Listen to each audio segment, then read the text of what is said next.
Support for WMFE comes from JustCallMo.com and attorney Mo DeWitt.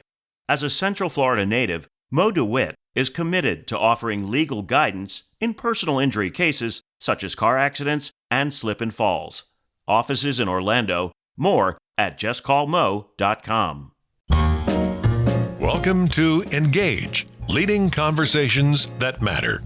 Engage explores Central Florida's issues and culture with new voices, new perspectives, and thought-provoking interviews. Engage is made possible with the support of members like you and inaugural sponsor, JustCallMo.com. Engage is hosted by Sharon Stone. You're listening to Engage on 90.7 WMFE. I'm Sharon Stone. Coming up, we will look at efforts to preserve Florida's mangroves, and we visit an opera company commemorating two of America's most prominent jurists. Then later, we'll learn about Daytona Beach's role in desegregating Major League Baseball. First, though, Orlando is expanding its community violence intervention initiative because of early success. On Monday, City Council approved $1.5 million over the next 3 years. Since this CVI program launched in November of 2022, the city has tracked a reduction in shooting and in firearm deaths. An analysis done by the Center for Global Healthy Cities, that's a research group run by the University of California, Berkeley. It reports that gun homicides are down by 20% in the first year of this program. Orlando's Youth and Families Division Manager, Abe Morris, said reducing gun violence means investing in more mentors who are connecting with those most at risk. He spoke about the program's impact. As conflicts come up, they're able to de-escalate those conflicts between rival groups and prevent reciprocal or retaliatory gun violence on a daily basis. And from the data points that were entered in, there was 241 conflicts mediated over the year. The Community Violence Intervention Initiative is a partnership with the Florida Rights Restoration Coalition. Rayshawn Brown is a CVI program strategy manager. He helps with training and overseeing the street outreach team called Neighborhood Change Associates. We talked to Brown about how he works in communities to reduce shootings among CVI participants. We strongly believe that those closest to the problem are also closest to the solution. Basically, we target what we call OGs or people with lived experience. We basically target people inside of those communities that, for lack of better words, used to be young and immature and, living that same kind of life, but now they have matured and they are doing something else with their life, but they still have a lot of influence in their community, right?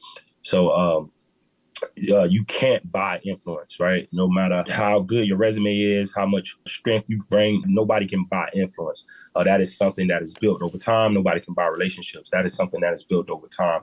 So we believe in the community being a big part of the hiring process. And what we mean by that is just going in any community that we go inside of, we ultimately let the community decide whether they realize it or not, who the NCA is going to be. And that's through a couple different targeted methods where we talk to what we call like the aunties and uncles of the community. So that those like your elderly people that are like sitting on the porch, they probably retired. They just in the community, sitting on the porch. They've been there for many years. They've seen, unfortunately, young people die. They've outlived it all. So we talk to them about who they believe has the young people ear. Like if we could connect with this person, then we could connect with the young people. Then we also talk to the young people. Like if anybody could get you to stop doing this, who would it be in the community?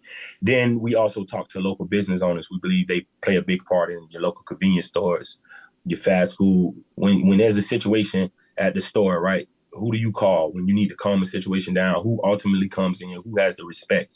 And then last but not least, we like to talk to like the recreational part of a community, like your neighborhood community center. That's what we call it, but it may be formally known across the nation as like your boys and girls club, things like that. So we speak to them, like if anything's going on in the community, who are you calling up here to assist? Just any of those problems. And then last but not least, homeowner association, right? That's very important. And then through that, we usually get about 3 to 4 names that kind of stick out.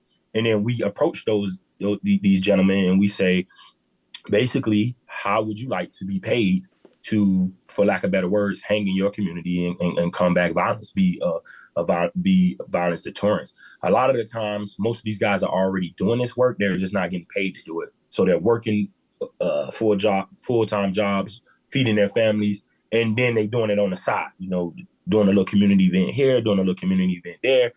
So we just want to be able to provide a platform where it's like, no, we'll pay you full time to be in your community and to combat gun violence. Once you've identified the influencers in the communities, yes, ma'am. What do you tell them? What's that conversation? What do you work on? We have a model that we follow. So we're just not freestyling. So basically what we do is that's basically going to the assigned neighborhood and figuring out who fits what we're trying to do, for lack of better words, right? So it's just, you just talking to the young people, you interacting, you finding out what they like, what they don't like, you taking them to lunch. You're really just in the community all day providing violence deterrence. The situations that may get out of hand if there's no adult there or there's nobody with influence to say, hey, let's handle this a certain way. There's somebody there all day. Now, through that, in the 90 days, this NCA is continuously making a list. He's taking notes. So we use a data app, right? So every day he's inputting notes. So it's not just, I'm just taking his word for it. Like, for example, right now I could pull up on my laptop or my phone. I could look at my app. I could pull up any NCA. I could see what he's doing right now. And what we do is we believe in intense mentorship and case management. So we are required to make 3 contacts a day with each participant. So it's just really intense and it's really intentional. It's a deep focus. So the most important piece to me is housing, right? Giving them a stable place to sleep as they are either chasing the educational opportunities or going to work or picking up a trade, right? It's hard to be somewhere at 8 a.m. in the morning and you don't know where you're going to sleep. My clothes may be over here. My shoes may be over here. I'm sleeping on a friend couch. My clothes at my grandma's house. So it's very important to put them in a stable environment as we are trying to make them accountable. Those first couple of times, they may go 3 times. The 4th time, we may have to call. We may have to pick them up. And it's just very important to know, okay, we can pull up at this one location and this where we know this person is going to be because we have provided them somewhere stable to stay, not driving 5, 6 different places because they're couch surfing. And the reason why they may not want to go this time is because they don't have any clothes, because it may be spread it out throughout the city. So that's kind of how we approach that work. It's very intense because at the same time, we're trying to take them from an old life, but we're trying to rehabilitate them. And if you know anything about violence, you can't control it. So it's important to check in 3 times a day to always know the temperature with the individuals you're working with, but also the temperature of the neighborhood. There's no coincidence that most gun violence happens in poverty-stricken communities, right? It is very rare that you see an uptick in gun violence and then that community is affluent. It usually doesn't go like that, right? So I understand that we have this evidence-based approach. So Rayshawn, how do you take these ideas and all these life skills and actually get them implemented in the moment when you are in a situation where gun violence is being met by gun violence? How do you get that to de-escalate in the moment? I think it's intense work. You hit it right on the head. They have been going about this way of life for X amount of years. And honestly, what we have noticed in this work, right, we're going into year 2, is giving them something to lose. Most people, it's very unfortunate, but most people that are in these situations, they have nothing to lose. Like I said, it was just basic needs, but I'm being honest. We had to get all our program participants a Florida ID, a driver's license. None of them had it. So when you start thinking about the direct correlation to basic needs and basic necessities, and none of them had it. So the more that we work with we call them fellows, the more that we work with a fellow and give them tools in their arsenal where they feel like they are losing something, they digress from that way of life. So what do I mean by that? Well, fellows driving stolen cars, right? I don't got no license anyway. This is just my way of life. But then when you provide them with a license, it's, hey, man, I'm driving every day. I don't want to be driving a stolen car because now I get to drive every day at my leisure. This isn't fun to me anymore. And then when you provide them with a job and a house, it's like, hold on, I'm making more money than I ever made. I was out here using a gun, fighting for scraps. Now I'm making a decent living. I have a house. I may be talking to a young lady now. I like my way of life. I have things to lose now. So what I have noticed through the 1 year of the program is the more things that we give them to lose, the more that life just doesn't look appealing. When we meet, when the program starts, we meet them where they are. And when we usually meet them where they are, they have nothing to lose. And that's me being transparent and me telling you the truth that we have seen violence is so linked to lack of resources, lack of finances. So the more we give them to lose, the more they walk away from that life and stand down. It's just really about, I have a lot going for me now. Do I want to lose that? And that's what we have noticed. It's a direct correlation to what do I have to lose. In addition to the obvious benefit of reducing gun violence and saving lives, something else the data showed is that in the first year, this saved taxpayers between $8 and $9 million by preventing likely injury, shootings, and homicide. Can you help our audience understand the connection there? So the connection is pretty much this. I always say this to anybody that's asking me about the program. I understand there's always some sort of pushback.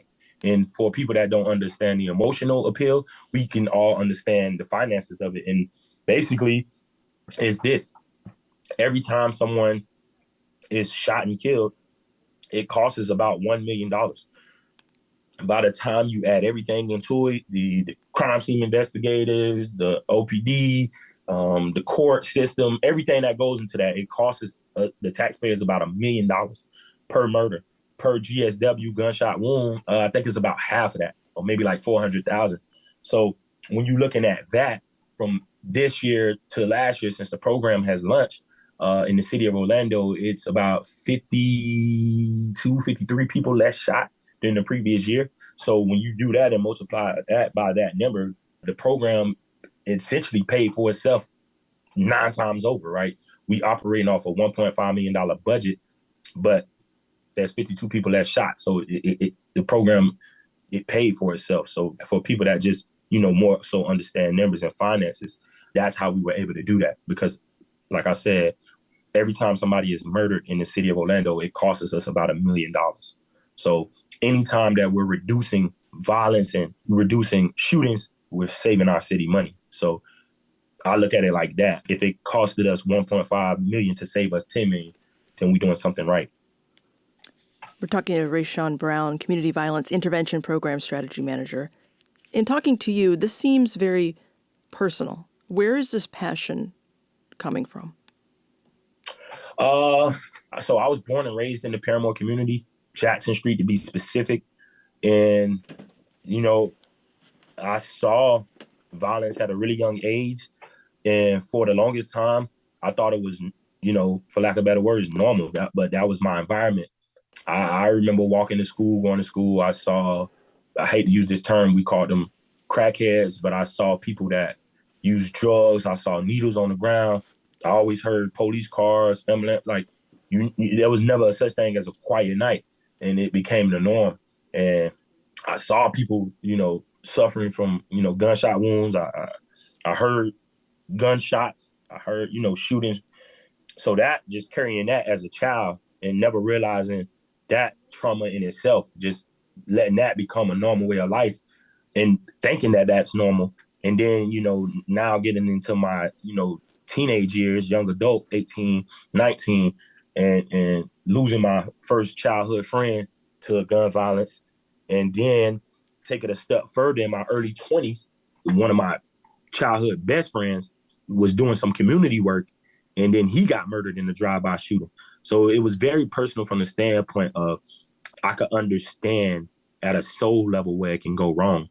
I thank God for his grace and being from a community like that and having a strong mom and knowing how to navigate those situations and, still being able to graduate high school and graduate college and be able to come back and give back to my community. But I also understand on a soul level, if you don't know better, you inherently don't do better, right? Because if you listen to me talk in my early, I thought that was normal, and there's nothing normal about that. Like no child should be growing up in a community where, gunshots are normal, police sirens are normal, walking past people that are using drugs are normal. And that was just a normal way of life. That's what we knew. So me understanding that and understanding that when I went to university, my eyes opened and it was like, whoa, there's so much more that the world has to offer. And there's a whole nother way of of living life. So I just take that personal to say, I'm going to go back and show as many young people as I can that there's a different way to live life. And there's so many opportunities out here that we may not know about. And I just want to try to open as many doors as I can. Like, I understand at a high level that OPD has a job to do, and I think that they do it well. And, it's not our job to impede any investigations. So I just look at it as a race against time. We're just trying to save as many lives as we can before they entrap themselves in the criminal system, and just trying to provide as many resources as we can. Communities like that lack a lot of resources. And I know that because I know from my personal experience and with my friends that I grew up, some of us made it, some of us didn't, and some of us was dealt different hands. I was raised by a single parent mom, but she was really strong and really didn't play with me. And I was able to stay on course because my mom just rode me so hard. But then I think about my friends that was right there with me, who had a mom that was basically working all day, working all night, had multiple siblings, had to start contributing at an early age, 14, 15 years old, having to pay bills, but they're not even old enough to get a job. So it's like at this point, and that's no excuse, but it's just like, what do they turn to at this point? So now they turn into life of crime, and you know what I'm saying? And from my understanding, right, from my own experience, nobody gets into it because it's like, this is this glorified life and this is what I want to do. From my personal experience, I've always seen it happen from a place of need and lack of resources and not understanding, man, if you could just hold on for 2 more years, or if you could just go to college and get this degree, or if you could just go get this trade, you can make a really great life for yourself. And if we could just find you the resources and maybe, struggle for 1 more year or struggle for 6 months, then the outcome would be so much greater.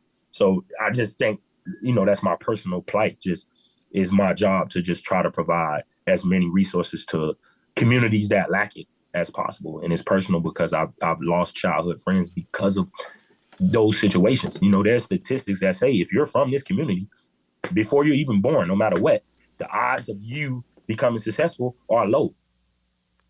Rayshawn Brown is the Community Violence Intervention Program Strategy Manager with the Florida Rights Restoration Coalition.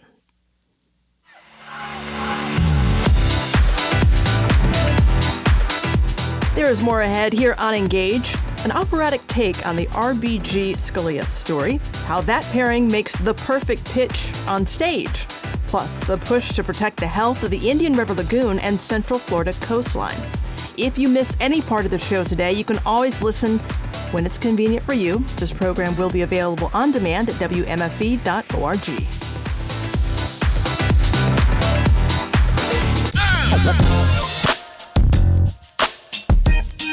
You're listening to Engage on 90.7 WMFE. I'm Sharon Stone. Remember, we want to engage with you. You can email us at engage@WMFE.org. Ahead on this program, a production that celebrates the relationship between Supreme Court Justices Ruth Bader Ginsburg and Antonin Scalia breaks the mold of traditional opera. It's so cool to get to do this piece that I get to sing opera, I get to sing jazz, I get to sing gospel. We'll talk with members of Opera del Sol about Scalia-Ginsburg. First, though, mangroves are protected by law in this state to save what's left of these coastal habitats of Central and South Florida. You may notice those tangled roots of the tropical plants that grow along the shoreline. Well, they provide natural protection to marine life. They defend against coastal erosion as storm buffers to waves and wind. Jim DeRocher, with Friends of the Thousand Islands Sanctuary, is working with environmental groups in our coastal communities to celebrate the importance of mangrove forests. DeRocher started this conversation by sharing an anecdote about how mangroves protect coastal communities in Indonesia. There was 2 towns that had basically the same number of people in them. They were the same distance from the shoreline. One of the towns had taken out all their mangroves and put in some docks and things like that. The other one had left the natural mangroves. And when that tsunami came through there years ago, probably been 15 years ago now, when Indonesia had that really bad tsunami, 8,000 people died in that one town. In the other town, nobody died. The town that had left the mangroves at the shoreline, they still had a lot of destruction and flooding, but none of the people died because the mangroves protected the waves and cut that down, and the people were saved by that. That's just a little bit of of mangroves, but they also provide food and habitat. The male mosquito, they don't bite you, they're pollen eaters. And so they pollinate the black mangrove a bunch. That's one of their food sources. And the leaves are highly nutritious that they drop into the water. When the seagrass died off, many of the manatees could be seen coming out of the water and grabbing branches so they could eat the mangrove leaves off of the trees to survive because the seagrass had died away. And it also feeds lots of crabs and invertebrates of all kinds in the water. I'm hearing benefits in terms of they help with flooding, they help with marine life, they help with animals. And carbon sequestration. The mangroves are incredible at laying down carbon. What threatens mangroves? Development mostly. They stand up to hurricanes. I've seen it in Cocoa Beach. The people that live around there would take their boats and go into the mangrove tunnels and actually tie up their boats in the mangrove channels instead of having them at their dock so they wouldn't be destroyed. And then they'd paddle back out, grab their boat, and be able to bring it back to the dock, whether it was destroyed or not. You know, it just protects things. Is there, in addition to just this practical environmental benefit, do you think there's some kind of lifestyle benefit too, like the environment that we can enjoy just in terms of the kayaking you mentioned as well? Would we lose that if we lost mangroves? Yeah. My two favorite places to paddle are mangrove tunnels and forests and cypress swamps. So those are my two favorite places to paddle. And people love like the Thousand Islands in Cocoa Beach. There's just miles and miles of what used to be mosquito channels that they cut in the islands to have less salt marsh mosquitoes, have breeding grounds. And then the mangroves grew into these channels that were cut in the islands. And now they're just these beautiful tunnels to go through. So there's 5 companies that operate a kayaking business in Cocoa Beach now and pay tax money to the city to be able to launch there. So it's a win-win. The tourists have someplace to go and experience nature. The city makes money on it. And you've got businesses that are paying taxes and employing people. Okay, so just even economically, if we lost that, that would take a hit as well in terms of commercial Absolutely. activities or fishing and whatnot. Yeah, well, and that's another thing. The fishing is a whole nother thing because seagrass is where all the life starts, you know, as being a seagrass-based ecology. But the mangroves, you know, when you get into the mangroves and you look down into the roots and everything, there's just all kinds of life going on. You know, there's sponges in there and little fish and then a little bit bigger fish and mangrove crabs and all that kind of stuff going on. And then the big fish come into those channels where the mangrove crabs are so they can eat them. You know, that's one reason the fishing is not as good in the lagoon because a lot of the mangroves were taken out along the shoreline for development. And of course, then we lost the seagrass because of all the algal blooms that we've had from the polluted water. And everything that you and I have talked about so far, it's all connected, bigger picture, to the Indian River Lagoon and the health of that. Right, yeah. Can you explain the connection there? Well, the lagoon itself is comprised of the Indian River, Banana River, and Mosquito Lagoon. Those 3 bodies of water, which are 156 miles long and travel north and south just inside the barrier island, are one of the most diverse estuaries in North America. At one time, we had 4,300 species of plants and animals that had been documented in the Indian River Lagoon. And there's 5 major inlets along that route. So you have the interchange of ocean water, and then there's rivers and creeks and things that flow into there. So you have the fresh water also. And that's what an estuary is. An estuary is a place where fresh water and salt water mix. You went to clean up the mangrove islands in the lagoon off Cocoa Beach. So talk to me about what you're preparing for. Well, we're going to be putting on a festival, and this is a Thousand Islands Fest is what it's called. It's our first annual, although we've had some smaller ones in the past. But this one, we're going to have island boat tours. We're going to have kayak tours, music. We've got 3 bands, kids' activities, lagoon restoration, hands-on demos and things. We've got a lot of lagoon experts that'll be talking in between the bands. There'll be a scavenger hunt, geocaching, food trucks, and some beer and wine there if people want that. And it's just going to be a beautiful event. Hopefully we have nice weather on the 16th of March. And it's going to be at the Cocoa Beach Country Club. And so it'll be going from 10:30 in the morning until 6 that evening. And so we'll be celebrating the lagoon and talking about our organization, because after the people of Brevard County bought the Thousand Islands in 2007 and 8 in 2 separate purchases, then we formed this friends group around that. And we've been working to just preserve those islands ever since and try to keep them as beautiful as possible. And the cleanup we did the other day was one of the islands has a hiking trail. A couple of them do, but the one in particular has a dock where people can land their boat and then go for a little hike along inside the island. Who are you trying to reach with this festival? Pretty much everybody. We just want everybody to appreciate the islands and learn more about the Indian River Lagoon, because it's their home. You know, anywhere you live in Brevard County is affected by the lagoon in one way or another. Jim DeRocher is a board member of the Friends of the Thousand Islands Sanctuary.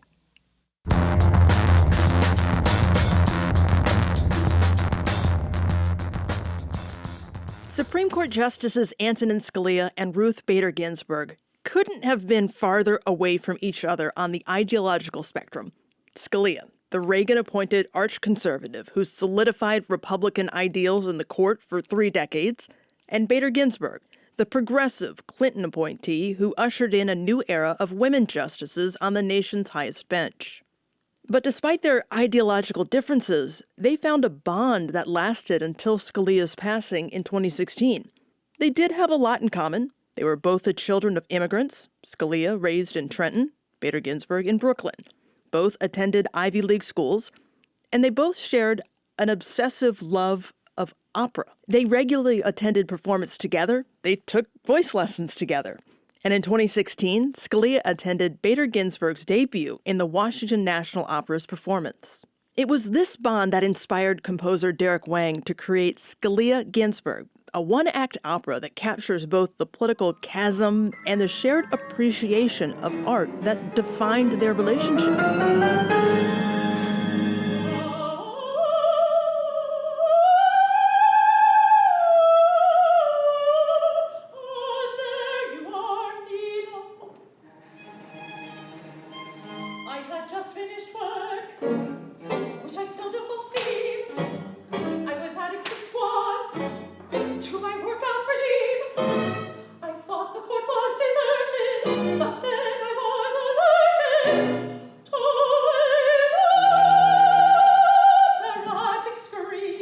The opera employs some recognizable opera compositions, as well as original compositions fitted to jazz and gospel. The lyrics are original and often reference actual opinion penned by the 2 justices. Opera del Sol of Central Florida is presenting Scalia-Ginsburg at the Alexis and Jim Pugh Theater at the Dr. Phillips Center this weekend. Jacqueline Palaikis portrays Ruth Bader Ginsburg. Teresa Smith-Levin is the founder and executive director of Opera del Sol, and Philip King is the music director for Scalia-Ginsburg.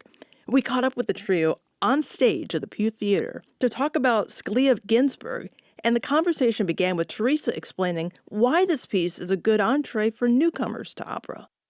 This piece, as a contemporary comedic one-act opera, is a really great piece for people who maybe don't consider themselves opera lovers already. It's 90 minutes, one act, so it's a very digestible piece with a lot of recognizable tunes in it. But I think even more important is one of the central themes to the piece is that we have more in common than what divides us, and that's represented in these two court justices who have very different opinions and views on the world, and yet have a really staying friendship. And so this idea that we can disagree and find common humanity, I think is more relevant today than ever before. Teresa, talk to me more about just you. Why opera?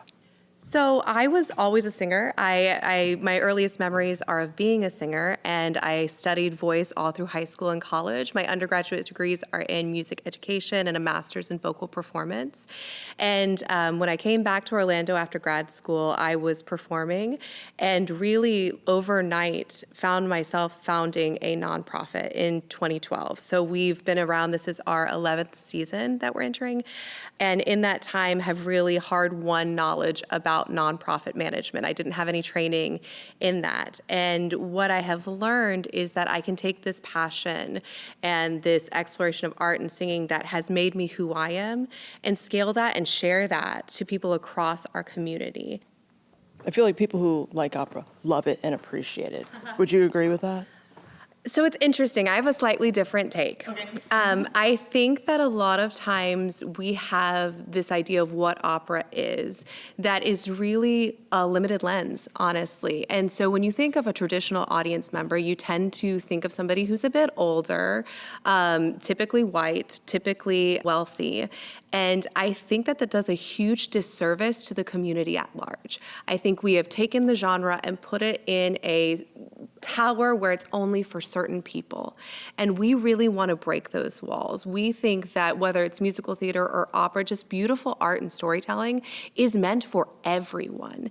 And so inviting people who wouldn't consider themselves to be opera lovers into that space, it's like books. So if somebody says, oh, I don't like books, well, I'm quite certain they haven't read all of the books. And the same is true for opera. You might not like a opera. There are lots of operas I don't enjoy. I run an opera company. And so I think finding what appeals to you and knowing that there's a space for everyone in this genre, in this theater, on this stage is so important. Do you think that this opera that we're talking about today perhaps is an opportunity to break down some of those walls, that maybe the person who doesn't know they're interested in opera might enjoy it? Absolutely. First of all, you hear a lot of tunes that you'll recognize because what people don't realize is that opera has been infused to so many different spaces in our culture through cartoons, through pop media. And so they're going to recognize these tunes. And that's really important for somebody who doesn't consider themselves an opera lover because it's a moment of connection. Wait, I know that. Wait, I belong here because I get it, right? And because it is short, because it is funny, I think it's a really great place to start with opera for somebody who might not think of themselves as an opera lover. Additionally, we really intentionally work with other organizations in our community to bring people into the theater who otherwise wouldn't find themselves here. Working with some of the organizations like Fane House or Orlando Youth Shelter. Fane House works with young adults who have aged out of foster care and are trying to learn life skills. And then Orlando Youth Shelter is for unhoused youth. These are people who really need inspiration. And so while they're just trying to get through life and survive, we want to offer a perspective that life is more than that and that they belong here and take that inspiration to wherever they show up. So I'm hearing you say that diversifying that appeal in audience, is that a priority for you? I think diversifying that appeal in audience, and I truly believe that that is our charge as arts leaders, to be more intentional about bringing audiences in, inviting and connecting with communities who have historically been excluded. Philip, we talked a bit about the music. Can we talk a bit more? Talk to me just about some of what I would hear if I experienced this opera. So within the first few minutes, you get some very recognizable opera quotes from Rigoletto, La Donna Immobile. You get Carmen Habanera right away, again, within the first couple of minutes. And it really sets the tone for the construction of the piece, which is sort of centered around operatic precedent in the same way that the Supreme Court deals with legal precedent. The composer Derek Wang talks about this in a great TED Talk, where he says, in the conception of the piece, I thought, wouldn't it be cool if you could do an opera about these two people and use their legal opinions as the text, which he does in several moments throughout the opera. But then the next step was, well, what if you used operatic precedents as well as legal opinions? And that was the construction, that was the framework of the whole piece. And so then you get these really fun moments where, for example, Ginsburg has an aria that starts like a Verdi aria and then turns into a gospel number, and then juxtaposes those two back and forth for a couple bars at a time, and leads to this big operatic climax. But again, it's not sort of a stuffy, here, we're going to stick rigidly to this form. We're just taking little bits of digestible, ideas and things that are very recognizable, and then stitching them together in the way that we stitch together legal opinions. Will I hear a different sound between Ruth Bader Ginsburg and the Scalia parts? Certainly. Scalia comes out and does a Baroque rage aria right at the very beginning. And then Ginsburg's first entrance starts with this sort of more romantic cadenza, but then very shortly thereafter she's singing a gospel tune. So they start in very different places musically. And then as the piece goes on, the third character, the commentator, who has sort of the vocabulary of more contemporary opera, I would say, quote unquote. And he takes over for a little bit, talking them through these three trials. And then by the end, they're singing a duet, that's titled We Are One. We are different, we are one. And then their musicality really does sort of become homogenous for a little while. What would I appreciate musically if I go to the show? I think, as Teresa mentioned, there's so much opera in our social consciousness and in what we know as music. Everything that developed in popular music in the 20th century came in some way from either opera or jazz or classical music. And so everybody's going to recognize a little bit of the Carmen Habanera. Right? It's just something that has been so pervasive in culture over the past 150 years that I think it would be hard-pressed not to find it recognizable in some way. And there are a lot of other little goodies like that are just, even if you've heard it in a commercial or a cartoon or whatever, there's going to be something for you to grasp onto. So Jacqueline, Ruth Bader Ginsburg, those are quite the shoes to fill. Yes, I really hope I'm able to do her justice. I am from Virginia originally, so I remember being in college, I think at the height of the notorious RBG fame and the Women's March and everything.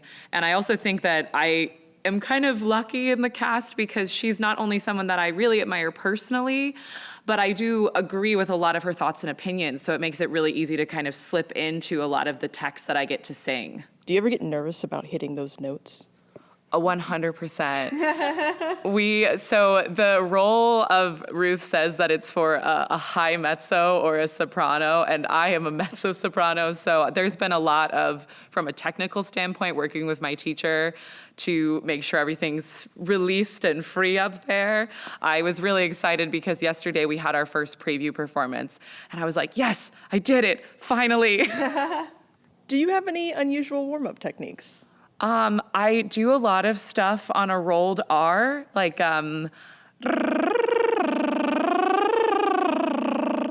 which sounds kind of silly, especially when I'm in my car or at my day job doing that under my breath, because I can't lip trill. So sorry. No, I can't either. I only. Yeah, I can't lip trill, so I do that in place. Yes. So a lot of people. But is way easier. Yeah. I'm trying to think. And also just like nonsense words. Sometimes like, I think this is a common one to be like, the sun is shining so bright. But I do like to go like, where is my car parked today? I stole that from an English composer named Malcolm Archer, who just did a workshop at the church choir Singapore. Tell me more about the journey that you have to go on. It seems like a challenge to be so ideologically opposed to Scalia, yet you have to maintain this friendship as well on the stage. I will say I'm drawing quite a bit from my own personal experience. Speaking of my college days, my best friend from college and I are actually diametrically opposed in the same way, and we met through doing choir. So I really understand on a personal level how two people who are such polar opposites can come together through their love of opera and music. And I think, too, when you have these conversations with people who disagree with you so vehemently, they can be productive. I think some of my favorite moments are reflecting on, like, getting into it the same way that Scalia and Ginsburg do in the opera and in their court opinions. What will be at the, I guess it's a performance or rehearsal on Sunday, but it's our chance to talk to you now. What are some of your favorite moments that we might be seeing? So I really do love Ruth's first aria. I know Phil mentioned it earlier. It goes through all these different styles. Sometimes when you are in university and up and coming as an artist, and I'm only 4 years removed from grad school, so that experience is still very fresh for me, but there are a lot of people who are like, okay, you can only sing in this operatic style, and it's so cool to get to do this piece that I get to sing opera, I get to sing jazz, I get to sing gospel. I think as well that the musical style really serves to illustrate the text. You are going to hear her reference, like, you are searching in vain for a bright line solution.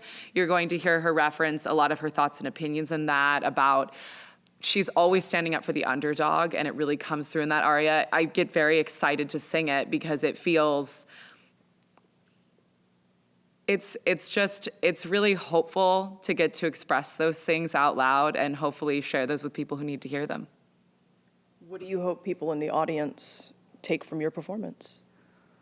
I hope that they reflect on their own relationships in a time where we seem more divided than ever, and how we can possibly come together to make positive change in our own relationships, but also in our communities. I think everything starts at the local level and works its way outward. I also hope that people do start thinking about, I think, some of these larger issues right now and maybe their own standpoints, and not just, maybe not change all the way, but start to think about it. That seed gets planted.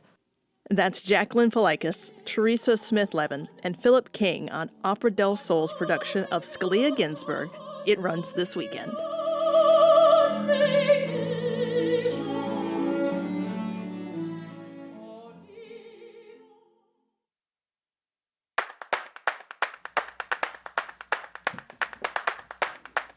March 17, 1946, baseball legend and civil rights icon Jackie Robinson played his first game with the Montreal Royals, the top farm team for the then Brooklyn Dodgers. That game was played in Daytona Beach. Retired history professor from Daytona State College, Len Lempel, talks about that historic game that broke the color line.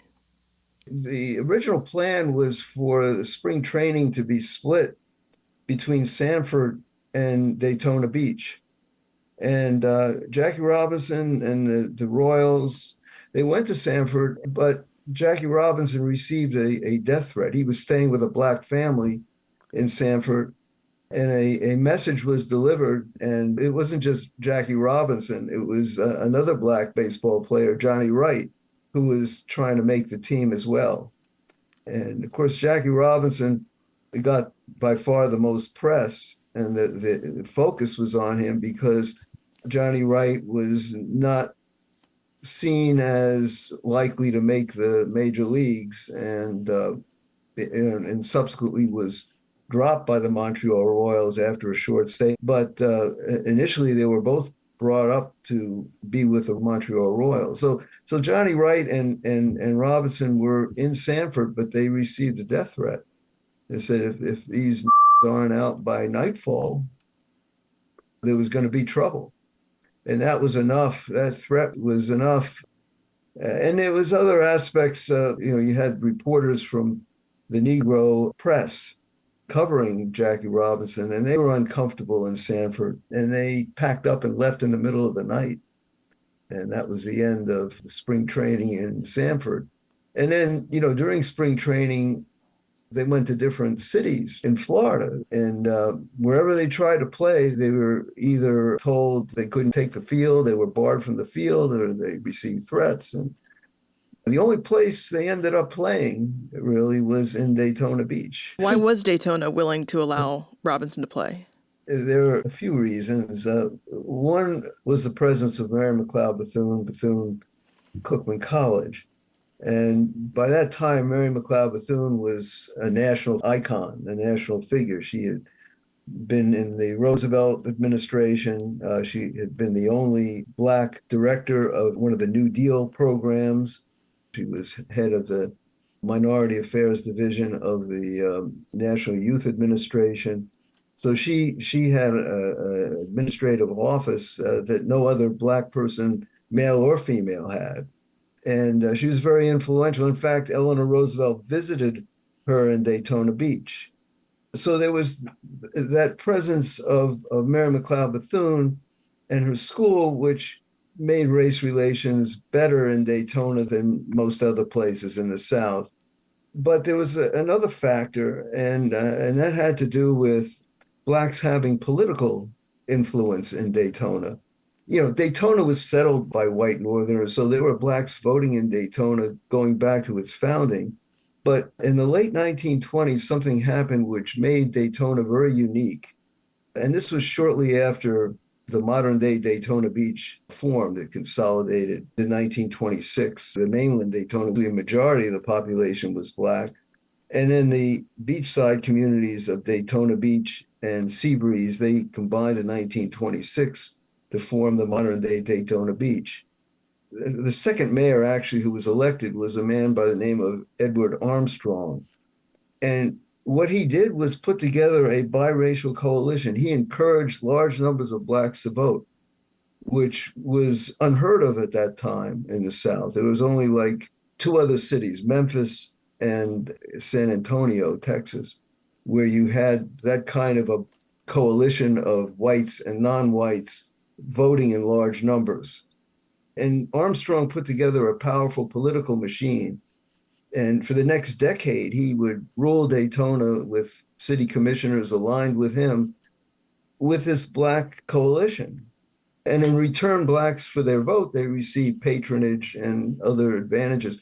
Daytona was still the South. It was still strictly segregated at that time. But the way they defined it is, well, we have Black entertainers come and perform all the time. And Jackie Robinson and Johnny Wright are no different. They're performers, and so we can accept them at that level as performing on the field. They wanted to downplay the idea that this was a big event.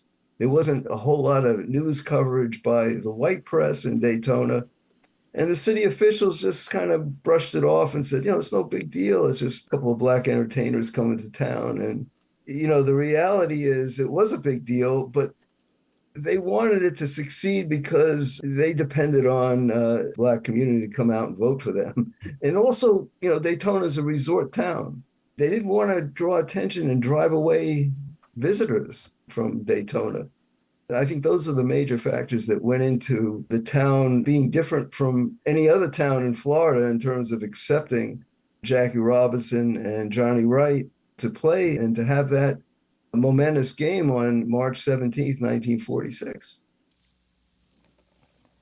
In commemoration, Daytona Beach's stadium was renamed the Jackie Robinson Ballpark in 1989. That was Len Lempel, retired professor of history from Daytona State College. That is all for today's edition of Engage. We'll be back Tuesday at 3 in the afternoon. You can learn more about today's program by visiting our website, wmfe.org. I'm Sharon Stone. Thanks for joining us. All Things Considered is coming up after NPR News.